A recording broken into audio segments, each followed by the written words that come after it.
Hello guys, welcome back to this video. तो आज की इस वीडियो में हम रिएक्ट करने वाले हैं एक स्पेस वीडियो में, जिसमें बताया गया है कि हम किसी और प्लैनेट पर जाकर रह सकते हैं। तो ये वीडियो बनाई है हमारे क्यूआर ऑफिशियल ने। ये नाम तो थोड़ा मेरे को गलत लग रहा है जो मैं बोल रहा हूँ। अगर मेरे से कोई गलती हुई तो आप कमेंट में जरूर बता देना। तो बिना किसी देरी के इस वीडियो को करते हैं स्टार्ट। से पूछूं कि धरती का सबसे करीबी तारा कौन सा है तो शायद आप बोलोगे कि सूरज है, और आप बिल्कुल सही हो। मगर अगर मैं पूछूं कि सूरज के बाद धरती का सबसे करीबी तारा कौन सा है तो यहाँ पर बात इंटरेस्टिंग हो जाती है, क्योंकि वो तारा है प्रॉक्सिमा सेंटोरी। और इस तारे के बारे में साइंटिस्ट्स ने कुछ ऐसा डिस्कवर किया है जो पूरी ह्यूमन सिविलाइजेशन के फ्यूचर को चेंज कर सकता है। और सबसे क्रेजी बात यह है कि इस तारे के पास एक ऐसी दुनिया छुपी हुई है जहां पर शायद लाइफ एग्जिस्ट कर सकती है, मगर साथ ही में वहां पर कुछ ऐसा भी हो रहा है जो किसी भी लिविंग बीइंग के लिए एक नाइटमेयर से कम नहीं है। देखो, सबसे पहले हमें यह समझना होगा कि स्पेस में डिस्टेंस को मेजर करना कितना माइंड ब्लोइंग है, क्योंकि जब हम बात करते हैं तारों की दूरी की तो हम किलोमीटर्स की बात नहीं करते, बल्कि हम बात करते हैं लाइट ईयर्स की। और लाइट ईयर का मतलब यह है कि लाइट, जो कि यूनिवर्स की सबसे फास्टेस्ट चीज है, जिसकी स्पीड है 3 लाख किलोमीटर पर सेकंड, वो लाइट एक पूरे साल में जितनी दूरी तय करती है उसे हम एक लाइट ईयर कहते हैं। और ये डिस्टेंस है लगभग 9.46 ट्रिलियन किलोमीटर्स, जो कि एक इतना बड़ा नंबर है कि हमारा दिमाग इसे प्रॉपर्ली इमेजिन भी नहीं कर सकता। अब प्रॉक्सिमा सेंटोरी हमसे 4.24 लाइट ईयर्स दूर है, जो सुनने में बहुत ज्यादा नहीं लगता, मगर जब आप इसे किलोमीटर्स में कन्वर्ट करोगे तो ये बनता है लगभग 40 ट्रिलियन किलोमीटर्स, यानी कि 40 के बाद 12 जीरोस। और इस डिस्टेंस को समझाने के लिए एक एग्जांपल देता हूं कि अगर हम अपना सबसे फास्टेस्ट स्पेसक्राफ्ट जो है वॉयेजर 1, जिसकी स्पीड है लगभग 17 किलोमीटर पर सेकंड, अगर उसे प्रॉक्सिमा सेंटोरी की तरफ भेजें तो उसे वहां पहुंचने में लगभग 73,000 साल लग जाएंगे। और ये सोचो कि 73,000 साल पहले तो हम इंसान अभी भी गुफाओं में रहते थे। तो ये डिस्टेंस सच में माइंड बॉगलिंग है, मगर फिर भी प्रॉक्सिमा सेंटोरी हमारा सबसे करीबी नेबर है। और इसीलिए साइंटिस्ट्स की नजर इस तारे पर हमेशा से रही है, क्योंकि अगर हमें कभी किसी दूसरे स्टार सिस्टम में जाना है या वहां से कोई सिग्नल रिसीव करना है तो प्रॉक्सिमा सेंटोरी हमारी पहली और सबसे लॉजिकल चॉइस होगी। और इसीलिए साइंटिस्ट्स ने इस तारे को बहुत ही करीब से स्टडी किया है, और जो कुछ उन्होंने डिस्कवर किया है वो आपके होश उड़ा देगा। प्रॉक्सिमा सेंटोरी असल में एक रेड ड्वार्फ स्टार है, और रेड ड्वार्फ का मतलब ये है कि ये हमारे सूरज से बहुत छोटा और ठंडा तारा है। एक सवाल है, आप सिर्फ ईएमआई देते हो ना, कभी सोचा है कि आपको ईएमआई मिल भी सकती है? एंड सच बताओ, 99% लोगों को नहीं पता कि करना चाहिए। तारा है।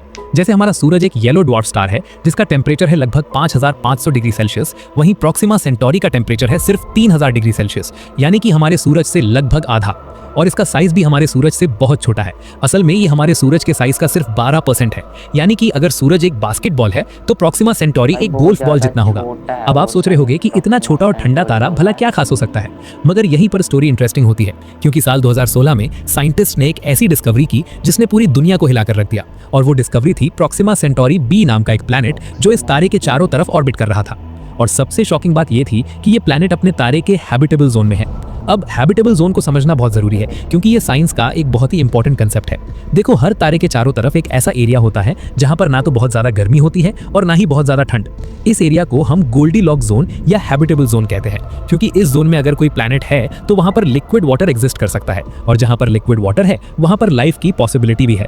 हमारी धरती भी सूरज के हैबिटेबल जोन में है, और इसीलिए यहाँ पर पानी लिक्विड फॉर्म में है और लाइफ पॉसिबल हुई।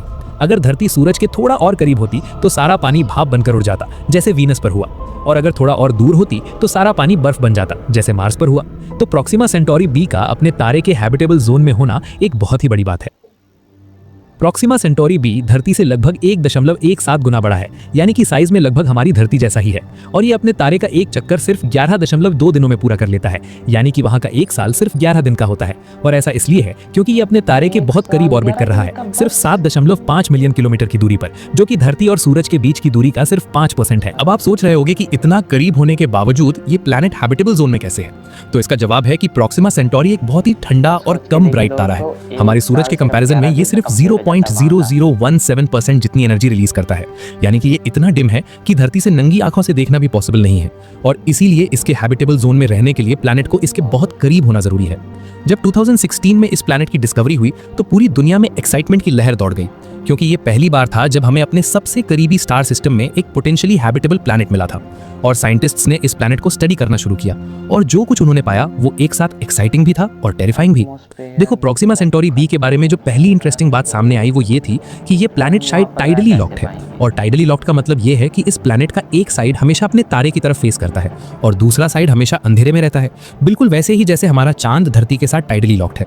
और इसीलिए हम चांद का सिर्फ एक ही साइड देख पाते हैं। अब इसका मतलब ये है कि प्रॉक्सिमा सेंटोरी बी पर एक साइड हमेशा जलता हुआ होगा जहां पर परमानेंट दिन है, और दूसरा साइड हमेशा बर्फीला और अंधेरा होगा जहां पर परमानेंट रात है। और अगर वहां पर कोई लाइफ है तो वो शायद इन दोनों के बीच के एरिया में हो सकती है, जिसे टर्मिनेटर जोन कहते हैं, जहां पर ना बहुत गर्मी है और ना बहुत ठंड, बिल्कुल परमानेंट सनसेट या सनराइज जैसा नजारा।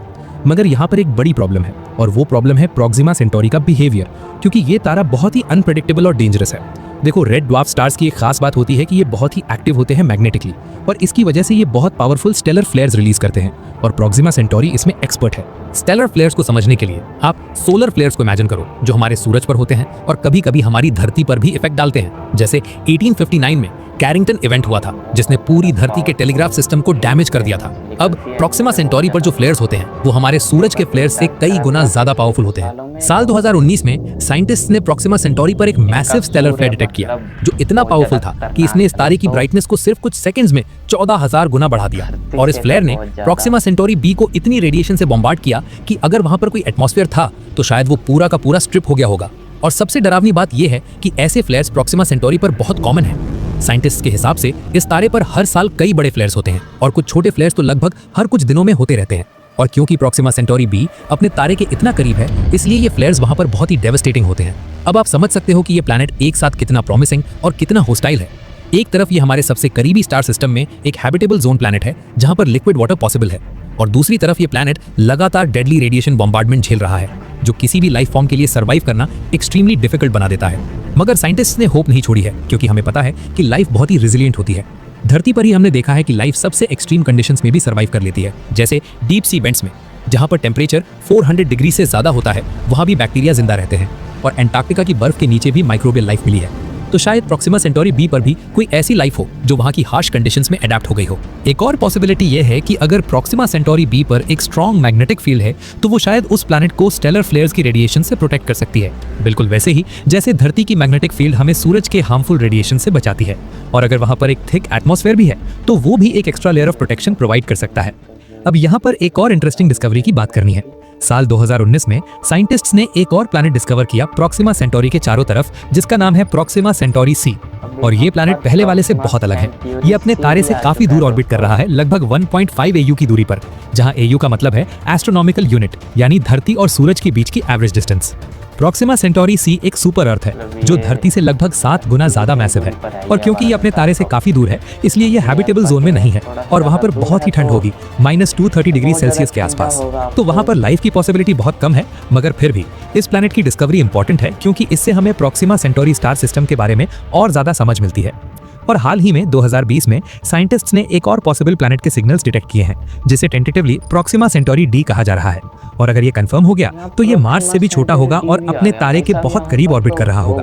तो बेसिकली प्रॉक्सिमा सेंटोरी एक पूरा मिनी सोलर सिस्टम है जो हमारे सबसे करीब है, और इसीलिए ये हमारे लिए इतना स्पेशल है। दोस्तों, जो लास्ट का पार्ट है वो मैं शूट करना भूल गया था, तो मैं अभी छत पर आ चुका। मैं सोचा यहाँ पर शूट कर देता हूँ। अगर वीडियो थोड़ी सी भी अच्छी लगी तो वीडियो को लाइक कर देना, चैनल पर नहीं तो चैनल को सब्सक्राइब कर देना।